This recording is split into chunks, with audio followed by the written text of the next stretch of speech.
Hi, and welcome to Atlantic Building Inspections Report Writing Video Tutorial Series. This is video number 1, how to set up your template and start reporting on the software. Okay, first thing you want to do is open a new template. So you go where your templates are stored and you open the new template. Then you want to File, Save As, and you want to go ahead and save that where you're going to be saving your reports. So Home Inspection Report, Home Inspections in Progress. And then I usually put in the client name, condo inspection or home inspection, and the date. So we're going to do that, and just for today's purposes, we're going to name it testing. However, I named the file also the client's name, home inspection, and the date. So we double click on that, and we want to do that because we don't want to work on the template ever. We want to work only on the actual inspection, okay?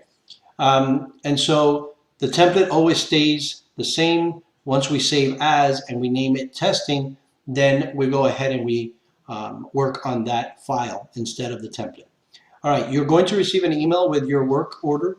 You click on more information regarding your work orders, and what will happen is you will wind up looking at a screen like this one, and it'll show your inspection and your inspection information. It'll have a map, and it'll have information here regarding your inspection that you're going to be performing. This one is a full inspection, a windstorm inspection, and a 4-point inspection. Okay, so we're going to start by highlighting and copying the buyer's name. Right click, and then we're going to go back here and we're going to right click and paste the buyer's name into that section. Go to the next field, and we're going to go ahead and we're going to highlight the address from the top.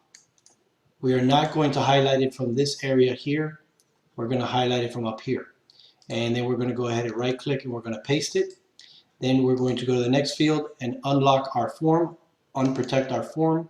DT is date and time, so we're going to drop in the date on there. Then we're going to right click and we're going to copy the client's name again, and we're going to scroll down to our service agreement. There's going to be three check marks, 3 question marks. We're going to right click and paste the buyer's name there, and then we're going to right click and paste the buyer's name there.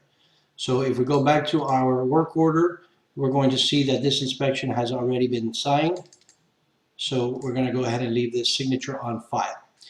We're going to scroll back up to the top. We're going to grab the address. We're going to right click. We're going to copy the address, and we're going to go back to the internet, and we're going to go to Zillow. And in Zillow, we're going to go ahead and we're going to put in the address in the address bar. Oops.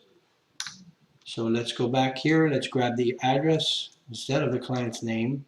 And we're going to go back to Zillow, paste in the address, and hit the search button. That's going to bring us to a main page of Zillow. We're going to then click on the address here, and that's going to open up a more specific page, and we're going to highlight from the year built up to the bedroom section, and we're going to right click and we're going to copy, and then we're going to come back here and we're going to put right under property information. We're going to right click and we're going to paste that property information. As you can see, it does not come in a very favorable format, so we're going to highlight everything and we're going to click Tools and we're going to click Property Info, and it's going to put everything in the middle and turn it black and make it look the way we want it to look. So then scroll back up, right click, copy the address again, go back to the internet, and here we're going to go now to BuildFax, and in BuildFax we're going to search a single address. We're going to paste that address in. We're going to switch this from major systems to structure profile because that's going to give us a more professional report. We're going to hit submit. This is going to give us a BuildFax report. The first thing you want to do here is go to risk, scroll down, and here you'll see that there is a wind damage prevention. So windstorm panels were installed in 2013. If there was a fire here, you would have a check mark right here in this area. And that would indicate that there had been a fire before, so that would make us aware of that, and we need to look carefully at that when we're doing our inspection. Next, we click to permits. We scroll down to the bottom of the permits, and we're going to grab and highlight all of the permits. We're going to right click and copy them. We're going to go back to our work order. This is a bookmark section. It usually is marked name, which is in alphabetical order. We mark it location so that it follows the location of the report. It remains on location for the remainder of the time that you're using this report. Double click on permits. If we had no permits, we would lock the form, and we have a drop down here that says No permits found using an online search, but we did find permits, so we leave it gray. We highlight the gray box and we right click and paste all of our permits right in place. As you'll notice, you'll see that all of the permit information is out of line. So we grab it. We have a quick fix for that and we highlight all of it. And on our toolbar, you'll hover over PT and that says permit. You'll click on it and you'll see how everything goes back into order. Now here, the important thing here is to look for the approved signs. So that's approved, that's approved, that's approved. So this is going to give you timelines as far as things are concerned.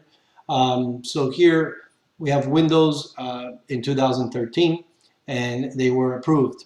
Let's just say one of these was not approved. You would highlight the entire permit and you would click on here and turn it green, because that's telling the client that anything in green may be open or expired so that they can do some further work. Sometimes you'll have where the information isn't clearly on one page and it's kind of broken up. So you put your cursor right in front of the word permit. C will always send that information to the next page, and we'll also put in a header, and that header says select one. So we're going to select permit in this case, and it then says permit selection continued. So it makes a nice flow for the report. All right, so now we've got all our permit information in there. We've got our client data information in there, all of our property information in there.